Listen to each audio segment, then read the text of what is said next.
یہ جو تقسیم ہے دین کی اور دنیا کی، یہ ہمارے لوگوں کی بنائی ہوئی ہے۔ شریعت کے اندر کوئی چیز ایسی نہیں ہے۔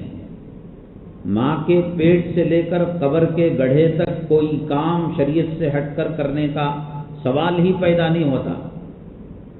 آپ بیت الخلا جائیں گے، کون سا پیر رکھیں گے، نکلیں گے کون سا پیر رکھیں گے، دعا کب پڑھیں گے، کب نہیں پڑھنا چاہیے۔ شریعت مطہرہ نے زندگی کے حصوں میں، زندگی کے شعبوں میں کوئی شعبہ ایسا نہیں رکھا جہاں ہماری وہ رہبری نہ کرتی ہو شریعت۔ اسی لیے کفار مکہ جب شروع میں اسلام کے احکامات آ رہے تھے اور مدینہ طیبہ کے اسلام مسلمان دشمن منافقین کہتے یہ نبی کو کیا ہو گیا، یہ کھانے کا طریقہ بتاتا ہے، بیت الخلا جانے کا طریقہ بتاتا ہے، یہ بیوی کے قریب ہونے کا طریقہ بتاتا ہے۔ شریعت سے ایک لمحے کے لیے مسلمان آزاد نہیں ہے۔ اسی وجہ سے آج جو شکلیں ہم دیکھ رہے ہیں، مسجد کو آدمی آتا ہے تو پینچا اوپر چڑھا لیتا ہے، سمجھتے ہیں کہ مسجد میں دین ہے، مسجد میں اللہ ہے، خدا ہے، اور مسجد سے نکلے تو پینچے کو جھٹک لیے۔ اللہ کے حبیب پاک سرور کونین عقائد عالم جناب محمد الرسول اللہ صلی اللہ علیہ وسلم نے فرمایا قیامت کے دن اللہ تبارک تعالی رحمت کی نگاہ سے نہیں دیکھے گا اس کو۔ اللہ اس آدمی سے نظریں پھیر لے جو دنیا میں پائنچا اپنا ٹخنے سے نیچے جو ہے پینٹ لٹکاتا ہے، لنگی لٹکاتا ہے، مرد بانا۔ تو آج اس سلسلے میں بھی آپ دیکھیے مساجد کے اندر کیا ہو رہا ہے، وہ پلاسٹک کے ٹوکرے رکھے ہوئے ہیں، ہزاروں روپے کا قیمتی کوٹ اور پتلون پہنا ہوا ہے، اور سر میں ڈالنے کے لیے بھیگ کا پلاسٹک کا کٹورا یوز کر رہا ہے۔ نہ ہماری تہذیب کا خیال ہے، نہ کلچر کا خیال ہے۔ خواہ آج مسلمان گالی دے رہا ہے، بھئی حکومت ایسی ہے، RSS والے ایسے ہیں، فلاں پارٹی ایسی ہے۔ کس نے مسلمانوں کو کہا کہ وہ ٹوپی کے کلچر کو نکالیں؟ کس نے آپ کو SMS کیا کہ صاحب آپ داڑھیوں کو مڈائیں اور پیشاب کی نالی کے اندر ڈالیں؟ کس نے آپ کو کہا، منع کیا کہ نماز نہ پڑھیں، تہجد نہ پڑھیں، وضو نہ کریں؟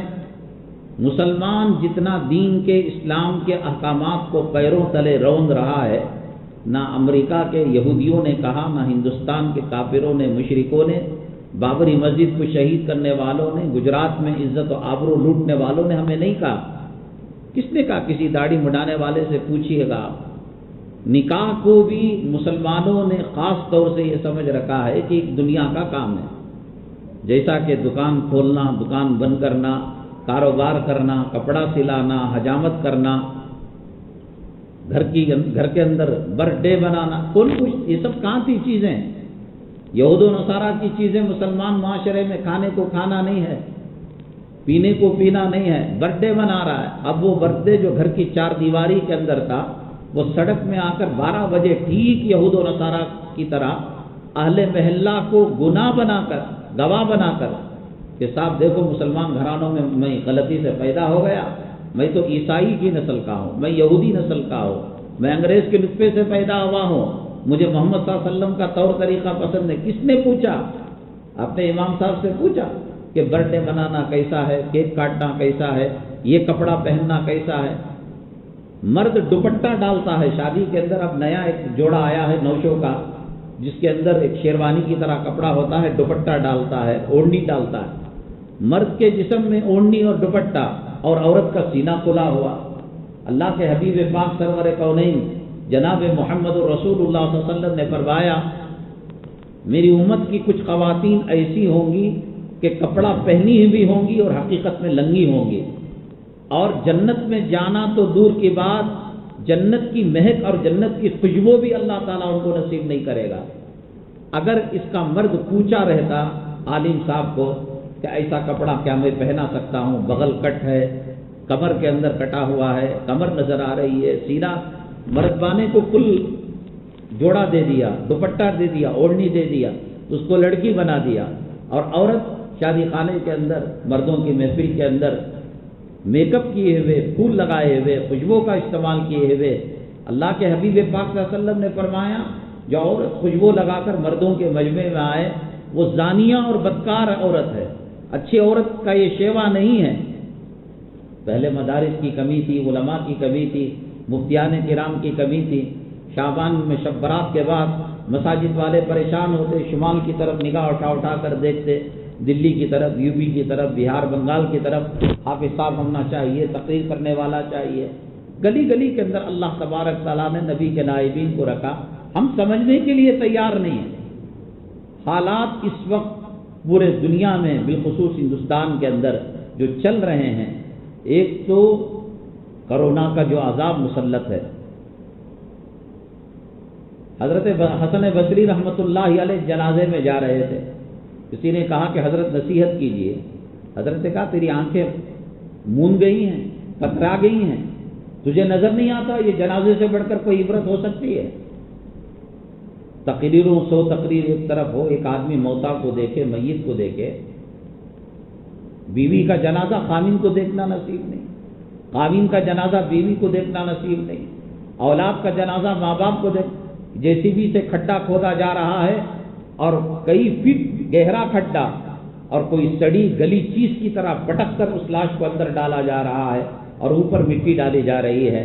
بڑے بڑے بنگلوں سے نکلنے والے جنازوں کے ساتھ بھی یہ سلوک، جھوپڑ پٹی سے نکلنے والے جنازے کے ساتھ بھی یہی سلوک، امیر جنازے کے ساتھ بھی یہی سلوک، غریب جنازے والے کے ساتھ بھی یہی سلوک، تو کیا وہ موت ہمیں نہیں آ سکتی؟ کیا ہم اس کھڈے میں جانے سے بچ جائیں گے؟ کون سی چیز ہے جو بچانے والی؟ کتنی محنتوں سے عالی شان بلڈنگ بنایا، حمام کے اندر ماربل لگایا، ٹوائلٹ کے اندر قیمتی نل لگایا، پتھر لگایا، جنازہ نکل رہا ہے اور لوگ کہہ رہے ہیں کہ صاحب کرونا کی وجہ سے ناک سے خون بہہ رہا ہے، منہ سے خون بہہ رہا ہے، پیشاب پاخانے کی جگہ سے گندگی نکل رہی ہے۔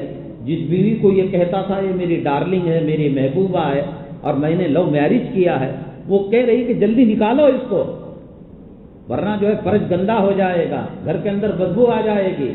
ظہر کو اٹھانے والے 11 بجے اٹھاؤ، 11 بجے اٹھانے والے 7 بجے اٹھاؤ۔ کیا قبر میں جا کر عبرت پکڑیں گے؟ جو شادیاں لاک ڈاؤن کے اندر ہو رہی ہیں، آپ اس کے اندر بھی خرافات سے بچے ہوئے نہیں ہیں۔ جتنی گنجائش ہے اتنی بے پردگی، اتنی ویڈیو گرافی، شریعت کا عمل سمجھنے کے لیے تیار نہیں ہے۔ کائنات کے اندر اللہ کی زمین اور آسمان کے اندر سب سے پہلی جو عبادت منعقد ہوئی وہ نکاح ہی ہے۔ جنت کے اندر حضرت آدم علیہ السلام کو طبیعت نہیں لگ رہی تھی، حضرت حوا علیہ السلام سے نکاح ہوا۔ یہ نہیں کہا کہ اللہ تعالیٰ نے کہا اس کو ہاتھ میں اٹھا لو، جاؤ استعمال کر لو۔ نکاح ہوا، مہر اس کے اندر دیا گیا، نہ نماز تھی، نہ روزہ تھا، نہ صدقہ تھا، نہ خیرات تھا، نہ حج تھا، نہ عمرہ تھا، نہ تلاوت تھی، نہ کسی قسم کا مدرسہ تھا، نہ کوئی خانقاہ تھی، نہ الا اللہ کی ضربیں تھی۔ سب سے پہلا عمل جو اللہ تبارک تعالیٰ کی مخلوق میں انسانوں میں آیا وہ نکاح کا۔ ہم سمجھنے کے لیے تیار نہیں۔ فوٹو گرافر، ویڈیو پکڑنے والا چپلوں کے پاس آ کر کھڑا رہتا، آپ نے دیکھا ہوگا مسجد میں۔ اگر حلال ہے وہاں تو یہاں کیوں نہیں آ رہا ہے؟ اسے خود سمجھ میں آ رہا ہے، لڑکی والوں کو، لڑکے والوں کو یہ کیا جانے والا عمل ناپاک ہے اور یہ گندے عمل کو اللہ کے گھر میں نہیں لا سکتے۔ اس کے بغیر ادنا درجے میں موبائل سے، کیمرے سے، اسی لیے مولانا صاحب مدظ اللہ العالی جو جماعت کے امیر ہیں انہوں نے کہا کیمرہ حضرت کا ایک نظریہ ہے، دوسرے علماء مانے نہ مانے، اس کا استعمال حرام ہے۔ ہر چھوٹی بڑی چیز کو نوشوں سے مصافحہ کرے، نوشو عارض کے پاس گیا اور فلاں جو ہے کھانا کھانے کے لیے بیٹھا، پکڑو پکڑو پکڑو۔ کیمرے کی تصویر کی جو حرمت تھی اور تصویر کی جو ناپاکی تھی، نجاست تھی، وہ مسلمانوں کے دلوں سے نکل چکی ہے۔ اللہ کے حبیب پاک سرور کونین جناب محمد رسول اللہ صلی اللہ علیہ وسلم نے فرمایا کفر و شرک کے بعد بدترین گناہ ویڈیو پکڑنا ہے، تصویر بنانا ہے۔ آپ دل میں سوچتے ہوں گے کہ طارق جمیل صاحب، طارق مسعود صاحب، الیاس گمن صاحب، فلاں صاحب، فلاں۔ دیکھو جو حرام ہے حرام ہے، اب وہ کیا کر رہے ہیں کیا نہیں کر رہے ہیں ان کا عمل ان کے ساتھ ہے۔ قیامت میں ہماری قبر سے وہ نہیں اٹھیں گے، ان کی قبر سے۔ کل تک تو یہی لوگ یہ کہتے تھے کہ یہ حرام ہے، یہ ناجائز ہے۔ قیامت کے دن جنت میں نہیں جا سکتا آدمی جب تک کہ ان تصویروں کے اندر روح ڈالے، جان ڈالے۔ ہے کسی مائی کے لال کی ہمت ایک مری ہوئی چونٹی کو زندہ کر دے، ایک مچھر کو، ایک مکھی کو زندہ کر دے؟ نہیں کر سکتا وہ۔ تمام اعمال بیکار ہو جائیں گے۔ اللہ تبارک تعالیٰ کی صفاتی ناموں میں ایک نام ہے مصور، تصویر بنانے والا اللہ۔ آج مسلمان ویڈیو پکڑ کر، موبائل سے فوٹو پکڑ کر یہ کہہ رہا ہے اللہ تو مصور نہیں، میں ہوں۔ اللہ تعالیٰ کی صفت مصوری سے ٹکر لے رہا ہے، مقابلہ کر رہا ہے۔ جتنے خرافات شادی کی محفل میں ہوتے ہیں اتنے خرافات کسی اور محفل میں نہیں ہوتے، اس لیے کہ وہ دین کا کام سمجھنے کے لیے تیار نہیں۔ پہلی صف میں نماز پڑھنے والا، پہلی صف میں امام صاحب کا خطبہ سننے والا سیرا ڈالا ہوا ہے، جوڑے کو لے رہا ہے، جہیز کو لے رہا ہے، ویڈیوگرافی ہو رہی ہے، کھڑے ہو کر بیٹھ کر کھانا سنت ہے زمین پر، عاجزی کے ساتھ، انکساری کے ساتھ۔ نبی کریم صلی اللہ علیہ وسلم ٹیک بھی نہیں لگایا کرتے تھے، کھانے کو عزت دیا کرتے تھے۔ آدھا کھانا کھانا، آدھا کھانا پھینکنا، کھانا کھاتے وقت لڑکیوں کو گور گور کر دیکھنا۔ کتنے گناہ ہیں جو مجموعہ ہیں جو شادی کے محفل کے اندر کیے جاتے ہیں۔ نہ خدا کا ڈر ہے، نہ رسول کا خوف ہے، نہ آنے والے ہر گلی کے اندر کرونا کا ایک لاش نکلی ہوگی۔ اللہ تعالیٰ اسے چھوڑ کر کیا ہماری لاش نہیں نکال سکتا؟ جو صبح میں تھا وہ دوپہر سے پہلے چلا گیا، جو دوپہر میں تھا وہ شام۔ ہم نے اس کو دین سمجھا ہی نہیں۔ پہلی صف میں نماز پڑھنے والا، بیان سننے والا، دیندار سمجھا جانے والا، وہ گناہ کا کام کر رہا ہے۔ کیا کروں، اماں کی مجبوری ہے، بھانا کی مجبوری ہے۔ حضرت ابراہیم علیہ السلام نے باپ کو چھوڑ دیا اور کہا کہ آپ میرے ساتھ نہیں ہو سکتے، آپ خدا کو ناراض کر رہے ہیں، بت بنا کر، بتوں کو بیچ کر۔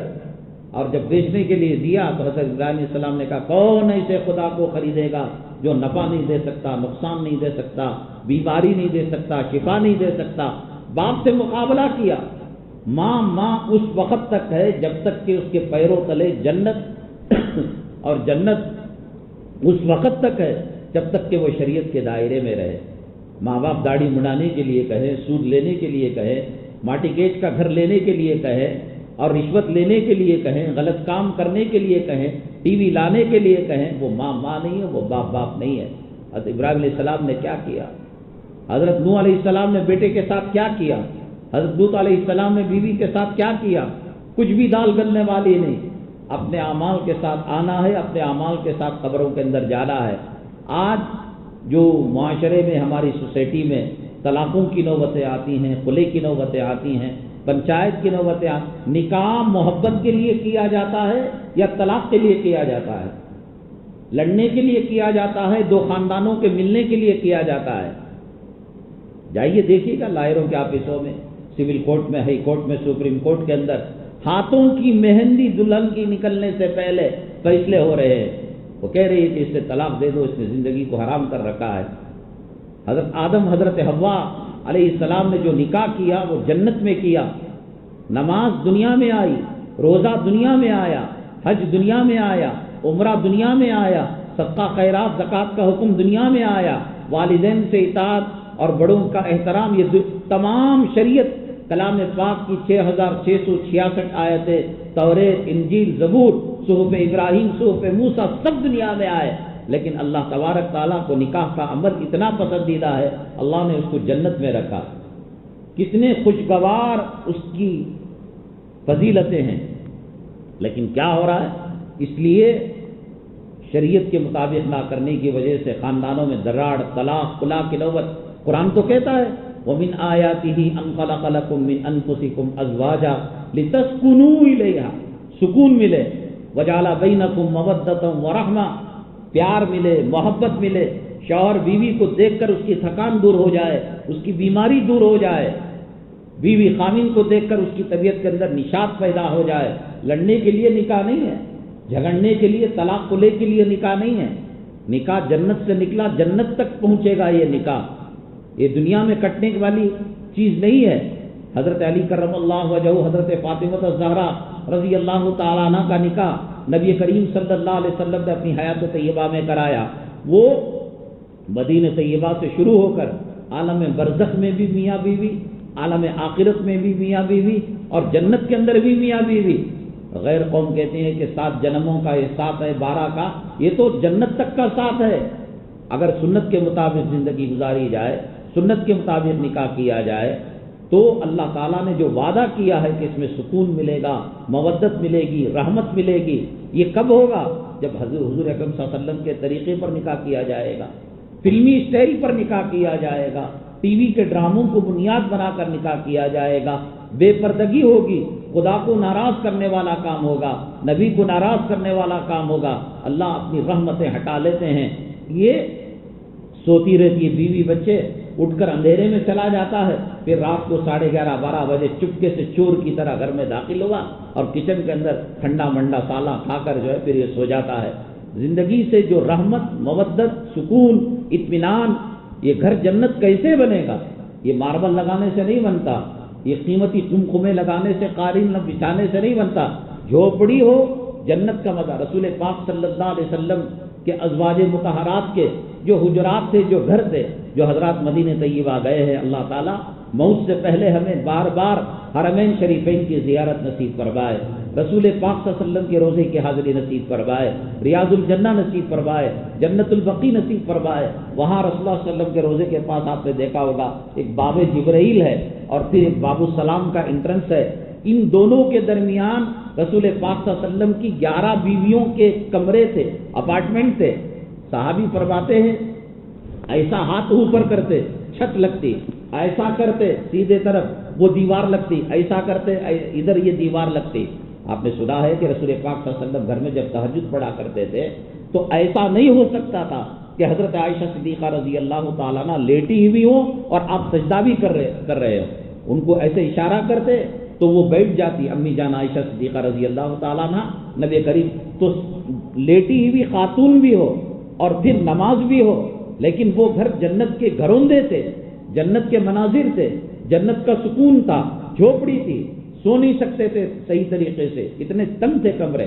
باب جبرائیل اور باب السلام کا ایگزٹ جو ہے جہاں سلام پڑھ کر ہم لوگ نکلتے ہیں، سارے حجرے 11 بیویوں کے، اس میں حضرت فاطمہ رضی اللہ تعالیٰ عنہ کا بھی گھر تھا اس کے اندر.